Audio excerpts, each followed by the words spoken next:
প্রিয় দর্শক, আসসালামু আলাইকুম। আমি জিনিয়া, ঢাকা মিরপুর থেকে আবারও চলে আসলাম নতুন একটি রেসিপি আপনাদের সঙ্গে শেয়ার করার জন্য।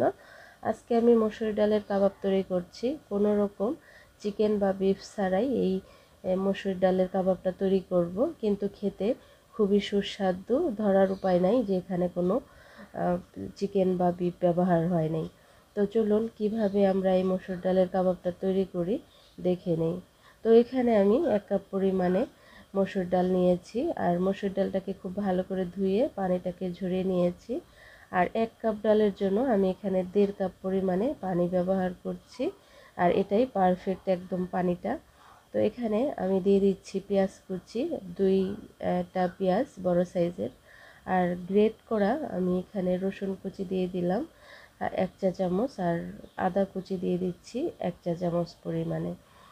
রসুন বা আদা বাটাও ব্যবহার করতে পারবেন। তো এখানে আমি জিরা দিয়ে দিচ্ছি, আমাদের যে দেশি যে জিরা, সেই জিরাটা 1 চা চামচ আস্ত জিরা দিয়ে দিচ্ছি। আর দিয়ে দিব স্বাদ অনুযায়ী লবণটা, আর একটা দিয়ে দিব তেজপাতাটা 2 টুকরো করে ছিঁড়ে দিচ্ছি। আর এখানে আমি কিন্তু কোনো রকম আস্ত গরম মশলা ব্যবহার করব না।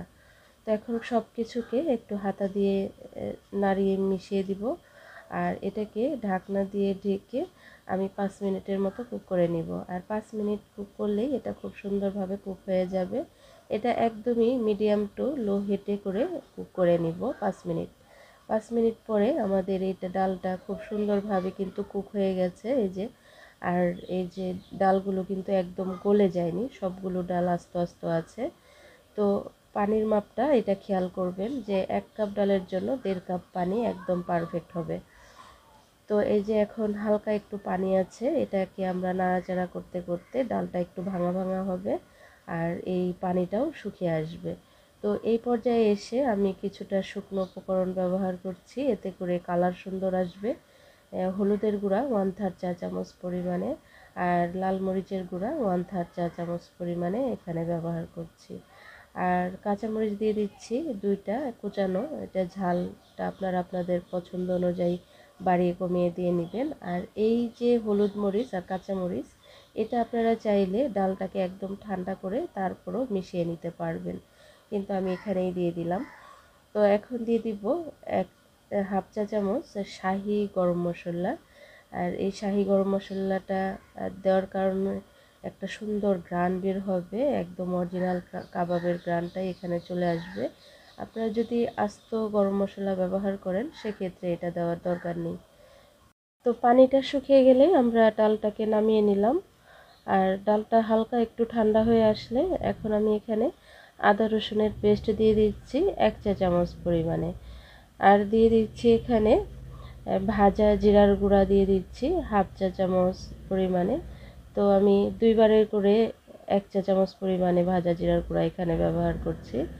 আর এখানে দিয়ে দিচ্ছি পেঁয়াজের ব্রেস্তা, আপনারা চাইলে কাঁচা পেঁয়াজ কুচিটাও এখানে ব্যবহার করবেন, ব্রেস্তাটা না দিয়ে। তো আমার হাতের কাছে পেঁয়াজের ব্রেস্তা ছিল, তাই আমি এখানে ব্যবহার করেছি। আর এতে করে ঘ্রাণটা সুন্দর আসে। আর এখানে একটি ডিম ব্যবহার করছি। কেউ যদি ডিমটা এখানে ব্যবহার করতে না চান, সেক্ষেত্রে এখানে হালকা একটু তেলে বেসন ব্যবহার করতে পারবেন।